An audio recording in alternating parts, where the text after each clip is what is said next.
तो और संतों से जो सुना, सारे संत विद्वान पंडित आचार्य शास्त्री, इनका ज्ञान अधूरा मुझे लगता था। जब इनके ज्ञान को सुना तो उन्होंने कबीर साहिब की एक वाणी बोली थी, तीन देव की जो करे भक्ति उनकी कभी न होए मुक्ति। तो मुझे बड़ा आश्चर्य हुआ, भाई ब्रह्मा विष्णु महेश के ऊपर कौन है। और नमस्कार जी।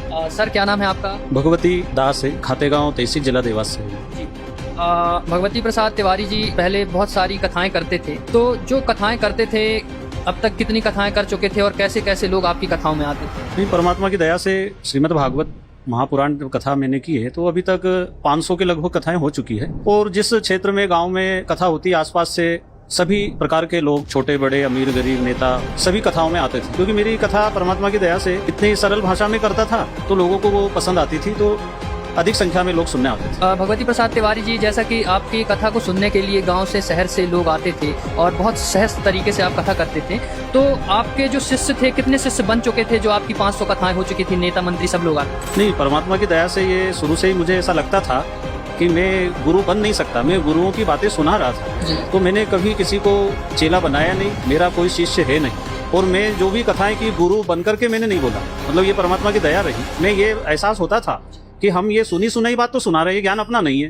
तो गुरु पद मैंने कभी स्वीकार किया नहीं है। इसलिए मेरे नाम के पहले मैं हमेशा संत भक्त भगवती प्रसाद तिवारी लिखता था, क्योंकि रामायण में आया है कि प्रथम भगति संतन कर संगा, संतों के संग रहो, संतों की भक्ति करो। तो मैं कभी गुरु बना नहीं, ये परमात्मा की दया रही। तो कहीं ना कहीं मतलब आपका जो उद्देश्य था, लोगों को भगवान की तरफ जोड़ना था, भगवान की सच्ची राह दिखाना था, लेकिन आपके अंदर भी ये शंका थी कि ये जो भक्ति है कहीं ना कहीं पूर्ण नहीं है। जी बिल्कुल, आपने ये सही बात बोली है कि कथा में सुना था जरूर था, लेकिन मेरे अंदर अधूरापन महसूस होता था।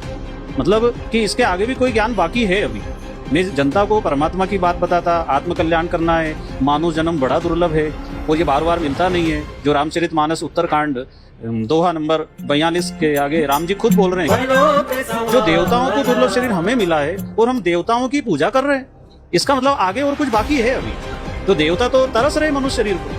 तो मैं ये बातें जनता के आगे बड़ी विनम्रता से रखता था कि भाई मेरे को भी वो खोज करना।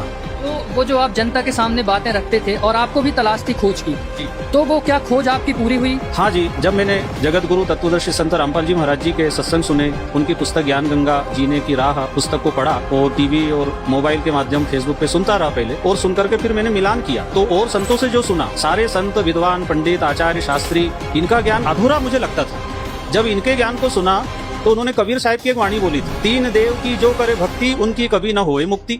तो मुझे बड़ा आश्चर्य हुआ, भाई ब्रह्मा विष्णु महेश के ऊपर कौन है। और मुक्ति के लिए सब तीर्थ कर रहे, व्रत कर रहे, कथा सुन रहे, दान दे रहे, और इनसे मुक्ति नहीं होगी तो फिर मुक्ति किसे होगी? वो कौन भगवान है, कौन गुरु है?